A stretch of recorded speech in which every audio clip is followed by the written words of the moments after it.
Well, you'll recall a few weeks back we discussed the looming crisis in New South Wales, where government failure over many years has left the state in severe shortage of burial plots. In recent days, this has got a whole lot worse under a new plan by the Berejiklian government to amalgamate the state's 5 cemetery trusts, taking them out of the hands of religious leaders who've managed them successfully for over 150 years and under the control now of a new secular bureaucracy. It's an issue that's unified faith leaders across the Jewish, Muslim and Christian faiths. Sydney's most senior Catholic, the Archbishop of Sydney, Anthony Fisher, well, he's been outspoken. He's labelled the decision shocking and says bureaucrats are trying to secularise our cemeteries and that it must be reversed, he says, to restore people's confidence that their loved ones will be truly allowed to rest in peace. Archbishop Fisher joins me now from Sydney. Thank you for your time, your Great to grace. be with you, Peter. The recent review into the management of cemeteries in New South Wales found that the Catholic Metropolitan Cemeteries Trust had been very successful in its management of cemeteries 150-odd years. So why the change when everyone agrees the system's worked well? Well, it mystifies me, Peter. The Catholic Cemeteries Trust is the only one of the cemeteries trusts that has accumulated a fund to look after the graves all the way into the future, as long into the future as that is needed. We're the only ones that have actually been making provision for new cemeteries and new graves. The government has done nothing about this for more than 100 years. And ours was working so well, as one member of the government said to me, "You're victims of your own success. If you'd run it at a loss, they wouldn't have been interested in taking it over. But because you've done so well, it seems there are some people that want to grab the funds, grab the land and use that for the other purposes, such as the other cemeteries trusts around the state." So it could be about the money. So you think this is about money? It could be about an ideology. You think this is about money? But it could be about the money, or it could be about ideology, wanting to push the Christians and the other faith people out of the space of cemeteries, like some people would like to push them out of schools and hospitals and other places. I'm not sure what drives this. It just doesn't make sense. It was going so well. People of all faiths wanted the Catholics to keep leading this.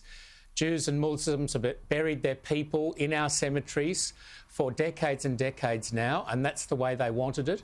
And suddenly it's to be taken out of the hands of people of faith and put in the hands of a bureaucracy that has no experience with cemeteries or burial or the needs of grieving families. You've accused the Premier of deceiving the Church over this. What's happened? Well, in recent times, we were told there were many different proposals on the table. We made it very clear that whatever way it went, it would be very important that the faith providers remain part of the picture.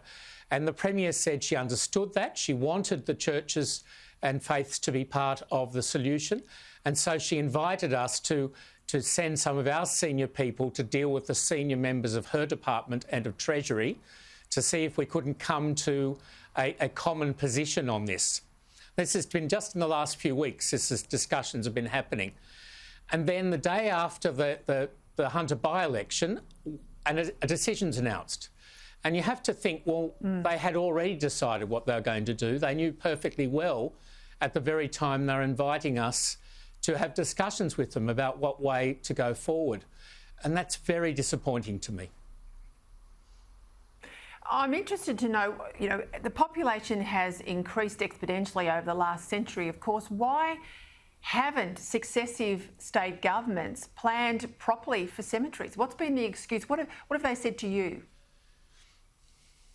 Look, I think it's very disappointing. To be frank, it's because dead people don't vote.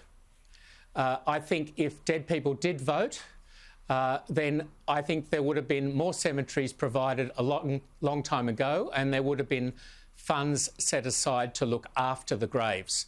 Many of our cemeteries around the state are in a very bad state. They've not been well looked after. We've done our best, certainly the Catholic cemeteries and all those of other faiths that we look after, to keep the cemeteries beautifully and to make sure that new people that are buried reverently. and to look after the poor. So the paupers' graves are free, one way or another, to make this part of our whole mission. But for government, I think it's just been seen as a cost. And given that there's been no great campaign run, it's just been neglected for 100 and more years. I think till now, governments have thought, well, we can rely on the churches to look after this. We'll leave it to them. They're the ones who are going to find the new graves for us, and we've been doing exactly that. Why the sudden desire to take it all away from the faith groups, I cannot fathom. Yeah, well, I think a little bit like you, it must be about the money. But what sort of experience would bureaucrats have at running these cemeteries? Will there be an increase, do you think, in the cost of burials? And I'm also concerned there are a number of faiths that don't permit cremation. So, you know, is this an attempt perhaps to force their hand away from burials? Yes, well, I think there is a real issue there that for many religions, and the most prominent are Muslims and Jews, but also some Christians and people of other faiths don't allow cremation. But there are some people out there that would like to stop all burials and force people to be cremated so that we could save on the land needed.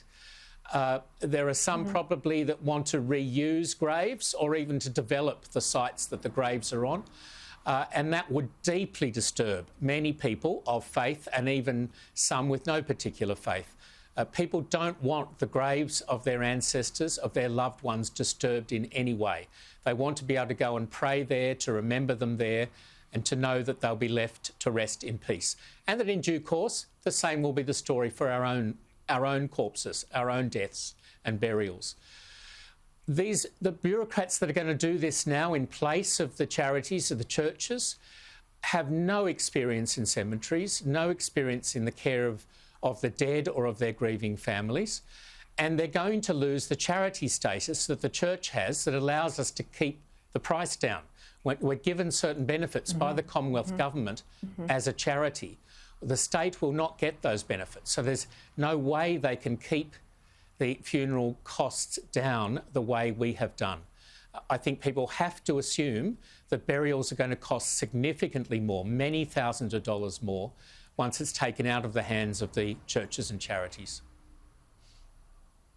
I want to ask you a quick question, if I can, about euthanasia, but I want to pick up that point you made there about potentially grave sites, and they're in some very, high wealth areas of Sydney.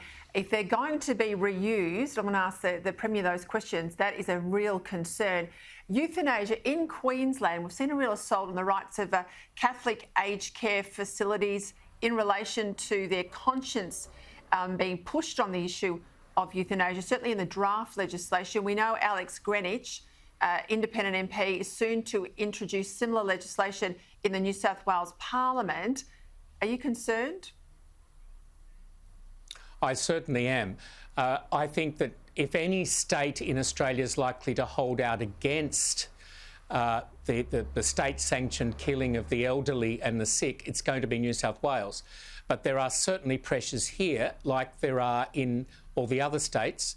And in Queensland, they've gone for even more radical legislation even than Victoria. In Queensland, they're saying that if Catholic hospitals and aged care facilities or other faith-based facilities don't want to do euthanasia, they have to allow teams of euthanasists to come into their facilities to engage in voluntary assisted suicide, as they're calling it. This is a shocking new imposition, and you can only assume that further down the agenda that they'll insist we have to allow people to come in and do abortions in Catholic hospitals or other things that trouble the consciences of many people. Surely in this country we can leave the space for people to have different beliefs and for different institutions to be different one from the other, rather than trying to force everyone into the same ideological positions on everything. Well, we'll watch this very closely. I'm sure I will speak to you again on this matter. Archbishop of Grace, Anthony Fisher, Great. Thank you for your time. Great to talk with you, Peter, and God bless the viewers.